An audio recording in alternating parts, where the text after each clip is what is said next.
Pour entrer en BTS Bioanalyse Contrôle, les élèves de terminale vont donc s'inscrire sur le APB.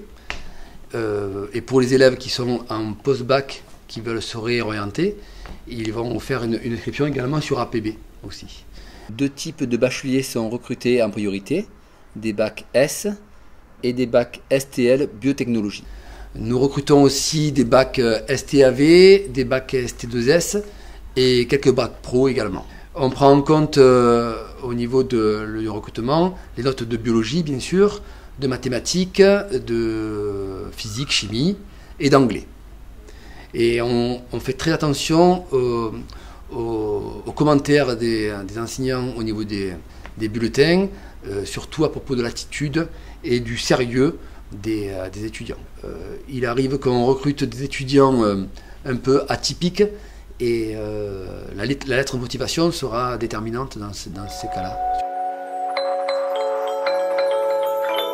Le BTS de Bioanalyse et Contrôle est un BTS qui va être diplômant, donc on forme des techniciens. Voilà pourquoi on a 2/3 des enseignements qui vont être de la pratique pour 1/3 de théorie.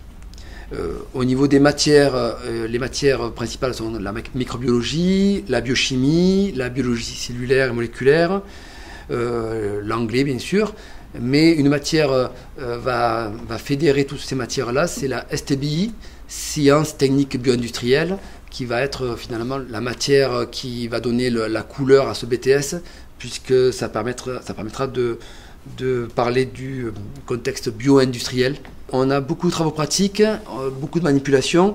L'idée des manipulations, ce sera donc de faire des manipulations qui sont contextualisées par rapport aux bio-industries.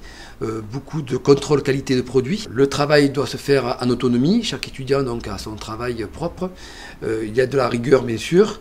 Il y a le respect des règles de sécurité, puisqu'on travaille avec des produits biologiques, du vivant, des produits chimiques, etc. Les étudiants doivent faire un stage. En fait, ils en font 2, un en première année et un en deuxième année. Au total, cela fait 14 semaines.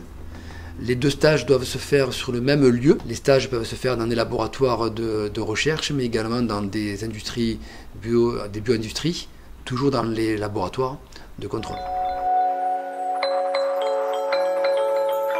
Donc on a à peu près la moitié des étudiants qui vont travailler à l'issue de leur diplôme. Beaucoup d'ailleurs trouvent grâce à leur stage. Les étudiants trouvent dans des laboratoires de recherche au niveau assistant ingénieur dans la région. Après ils peuvent travailler dans certaines sociétés de biotechnologie, dans des laboratoires de production d'anticorps. Ils peuvent également travailler dans des bio-industries type agroalimentaire. L'autre moitié des étudiants poursuivent leurs études.